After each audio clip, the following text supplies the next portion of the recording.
Well, good morning, everyone. This is Jamie Silver with Herff Jones Yearbooks. I hope this finds you well. I hope you enjoyed your Thanksgiving holiday, and welcome back. For today's podcast, we're going to cover two topics. The first one is a unique way to create custom parts of your pages called pop-ins or custom pop-ins, and the second is a tool to let you go back in history to undo something that's been done on a page. So let's get started.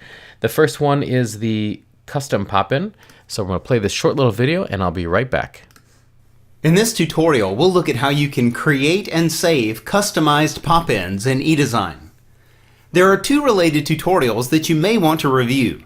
The first deals with creating and saving custom templates in eDesign, and the second provides general information about pop-ins and how to place them on pages. This tutorial will build on the information presented in those two tutorials. For this example, I've chosen one of the GoDesign book looks.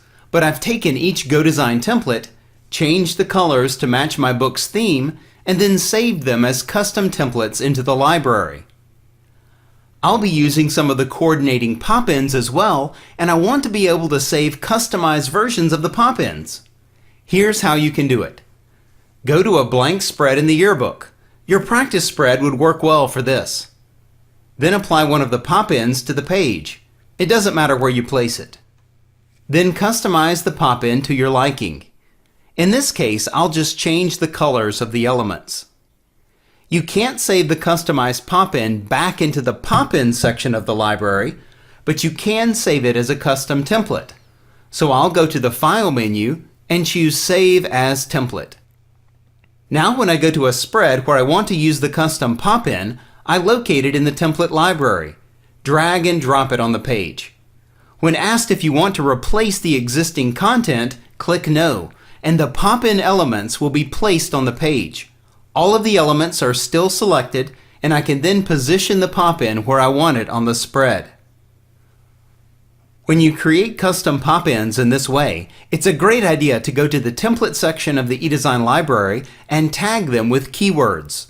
For instance, I could tag all of my custom pop-ins with the keyword pop-ins. Then I could add another keyword to represent each specific pop-in. In this case, I'll use Summer Fun. Then when you're working in page design, you can search for pop-ins in the template library to see all of your customized pop-ins. Or you can search for the more specific keyword to locate that specific pop-in. And that's how you can create custom pop-ins in eDesign. Excellent. Thank you, Mark. I hope you guys appreciated that video on making a custom template. And that's the key, actually. As you heard Mark say, you want to make sure you save it as a custom template rather than a pop-in, because you can't save it back to the pop-in library, but you can save it to the template library. One thing I want to add to that is you notice when Mark put the template in the middle of the page there on the left, and when he dragged that new template on to the new spread, it puts it in the exact same place, which is great. If you want to have something in a consistent position on the page, simply put it in that position the first time, and then when you save the template, say it's in the upper right-hand corner by the bleed line, for example, when you drag that onto a new page, it will place it in the exact same place at that bleed line on the new page in the same position it came from. So it's a great way to repeat a piece of the page by making a unique pop-in. So hope that was helpful. If you have any questions, let me know. The second one we want to cover today is spread history. As I mentioned in the beginning, this is a great tool to let you really go back in time. So for those Photoshop users, my analogy here is it's kind of like the history palette. It lets you go back in time to actions and restore pages to where they were. So I'll play this video and I'll be right back. The spread history function in eDesign allows you to revert back to a previously saved version of a spread. To access spread history, open a page in Page Design. Let's say, for example, a student saved this version of the spread, but the advisor or the editors decided that they liked the way the spread was before. No problem. Go to the File menu and choose View Spread History.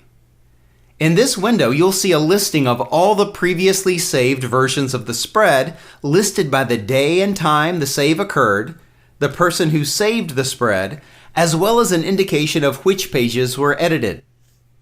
To view one of the previously saved versions, select it in the list and choose Open. You'll then see the spread as it appeared at the time of the save. You then have a couple of choices. If you like this version, you can go to the File menu and choose Save as Current Version. That will make the version on the screen the new current version of the spread. If you don't want to keep this version, you can go to the File menu and choose Back to Most Recent, which would revert the spread back to the way it looked when you started. Or you can choose View Spread History again, choose a different version, and open it. This is a great safeguard that should give you peace of mind knowing that none of your work in eDesign is lost. You can always get back to the way a spread looked before. This can also be a great design tool. Create one version of the spread and save it. Then feel free to experiment with other versions. If you save each version of the spread, then you can review each version with spread history and pick the one you like best to keep. And that's how you use spread history in eDesign.